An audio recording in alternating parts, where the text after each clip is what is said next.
Three big takeaways that I learned from taking Intro to College Math this year, starting off with number one, I learned more about college tuitions and loans. I am attending Grand Valley next year, or this fall, I guess, and I didn't really know how expensive college would be, so I really liked how we got to research the tuition, housing, food, all those expenses, and kind of see an overview of the next 4 years and what it's going to look like. I also liked how we got to pretend to sign up for classes, and it gave me a better idea and feel for what might interest me and work best for my major, because I really didn't know what classes I wanted to sign up for or what classes were even offered, so that was really helpful. Another big takeaway from Intro to College Math is I learned more about mortgages and investing. We got to essentially pick out our dream house off of Zillow and research and calculate how much it would cost to rent or buy a house. I got to calculate all the monthly payments, interest, all the other expenses, and it was cool to see how much a house actually costs. And my last big takeaway, and probably my favorite one, is I got to learn more about the stock market and stocks in general. We did about a week-long project in investing in our favorite companies, and it was really interesting to see how the stock market plays out during the week, and I didn't know how much it fluctuates, so that was pretty cool to see. And actually at the end of the week, I did end up making some money, which was cool, so yeah.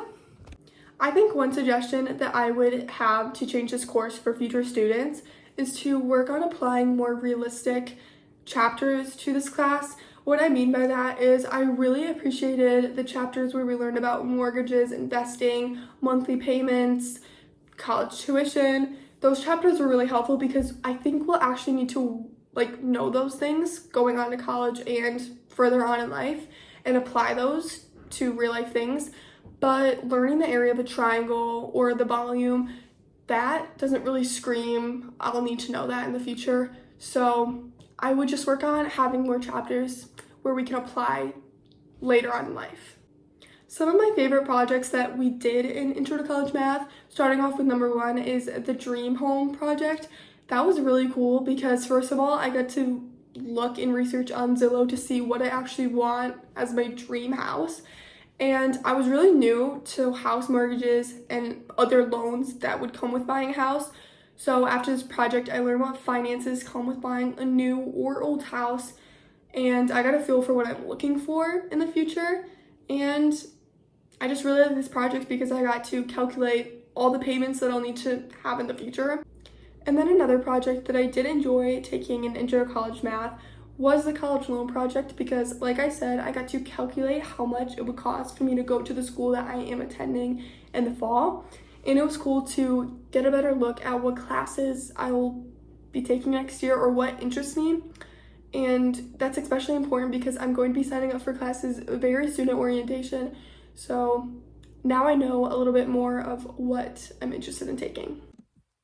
We also went on a lot of fun field trips in Intro to College Math. One that I really enjoyed was the Detroit JA Financial Park field trip that we took. I got to take a deep dive in a career that I was interested in, and I got to explore all the different financial plans that come with that. I got to go through a whole simulation to see how well my career does financially throughout my life, and it was cool to go through the simulation and decide important factors regarding the rest of my life and seeing how it all plays out. When applying a math concept to a real-life example, I decided to calculate how many gallons of paint it would take to paint this whole entire room, not including the windows. Our first step is to measure the wall. Let's just say the wall is 12 feet tall and 10 feet wide. Now to find the area of that wall, we're just going to times 12 and 10 to get 120 square feet. Next, we need to measure the window, so let's just say it's 5 feet tall and 3 feet wide. We would then find the area of the window, which would be 15 square feet. We're then going to subtract the window area from the wall area, so we would do 120 minus 15 to get a total of 105 square feet. Our next step is to calculate the paint coverage. Most paint cans say that they cover about 350 square feet per gallon. To find out how much paint we're going to need, we're going to divide 105 square feet over 350 square feet, which comes out to a total of 0.30 gallons. But we're not done yet because we just solved how many gallons it would take to paint just one wall, but I want to paint all 3 walls that you see on the video. As you can see, the two other walls do not have a window in it, so the calculations should be pretty easy. So here's the next wall, and the calculation should be pretty easy, assuming that the height and width of the wall is the same as the other one. So we're going to do 12 feet tall and 10 feet wide, and we're going to multiply those together to get 120 square feet. And since we don't have a window to calculate, that's how many square feet will be needed to paint that room. We now do 120 divided by 350, and we average to about 0.35 gallons of paint. And then here is the other wall, but we can just assume this wall will also need about 0.35 gallons of paint.